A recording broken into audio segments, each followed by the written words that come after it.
When a person doesn't call or message you for a long time, there's a reason your mind won't let it go. And it's not the reason you think it is.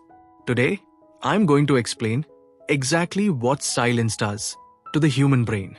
And by the end of this video, you'll never look at no reply the same way again. Stay till the end, because point number 3 is the one that actually hurts the most. And most people never even realize it's happening to them. Welcome back to Psychology on Love, the place where we don't just talk about love, we decode it. If you've ever stared at your phone, waiting for a message that never came, this video is for you.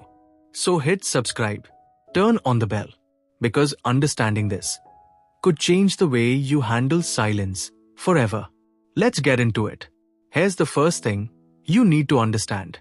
Silence is not nothing. To your brain, silence is information. When someone goes quiet, your mind doesn't just wait calmly. It starts searching. It starts guessing.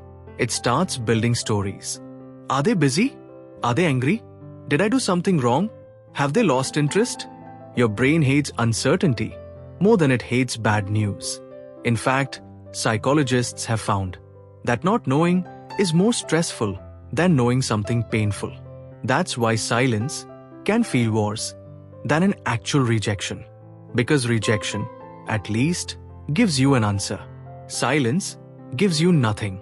And your brain cannot rest with nothing. So it fills the gap itself.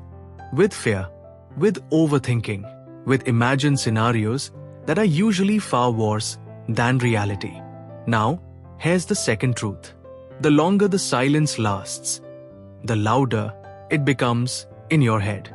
This is called the mind's need for closure. Human beings are wired to finish things. An open question, an unanswered message, an unfinished conversation. It sits in your mind like a task that was never checked off. And every day that passes without a reply, your brain doesn't relax. It tightens the loop. You start replaying the last conversation.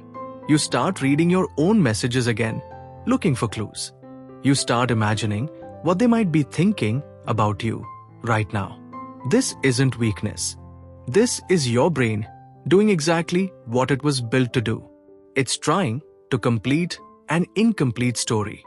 And until it gets an ending, it will keep going back to the beginning.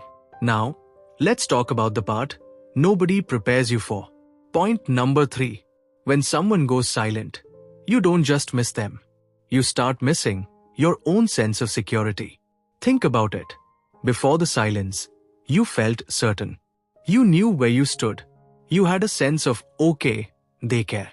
That certainty made you feel safe. Now that it's gone, it's not just them you're grieving. You're grieving the safety that their presence gave you. This is why silence from someone who barely mattered can still feel unbearable. It's not about how important they were.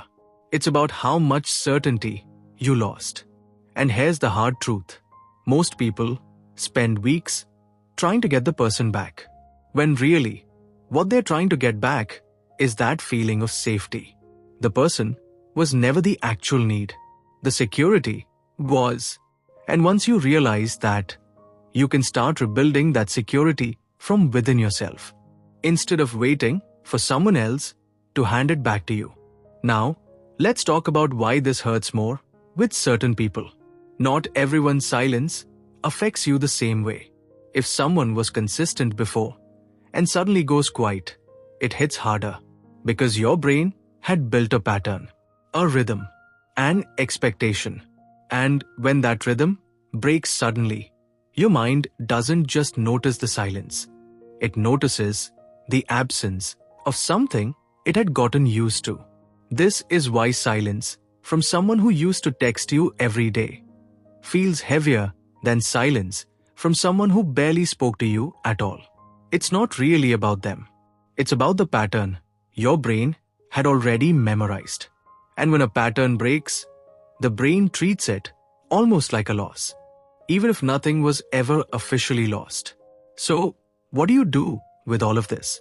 First, Stop assigning meaning to silence immediately. Silence doesn't always mean rejection. Sometimes it means someone is dealing with their own life, their own stress, their own mind. You don't have all the information, so stop writing the ending before it's even written. Second, give yourself the closure your brain is craving. If they won't explain it to yourself. Write down what you needed to hear, even if no one ever says it to you. Your mind doesn't always know the difference between real closure and closure you give yourself. Third, rebuild your sense of security from the inside. Ask yourself, before this person, was I okay? The answer is almost always yes, which means that security was always something you were capable of giving yourself. It didn't start with them, and it doesn't have to end with their silence. Fourth, protect your peace from your own imagination. Most of the pain in silence doesn't come from what actually happened. It comes from what your mind imagines might have happened. So the next time silence starts to hurt, ask yourself, am I reacting to reality, or am I reacting to a story I've created in my head? That one question can save you from weeks of unnecessary pain.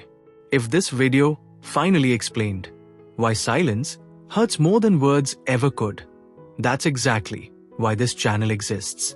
Hit like if you finally understand what your mind has been doing to you. Subscribe if you want to understand yourself on a deeper level. Because the moment you understand your own mind, silence stops controlling you. And in the comments, tell me, has silence from someone ever hurt you more than words could? I read every single one. See you in the next video. Until then, take care of your mind. It's the only one you have.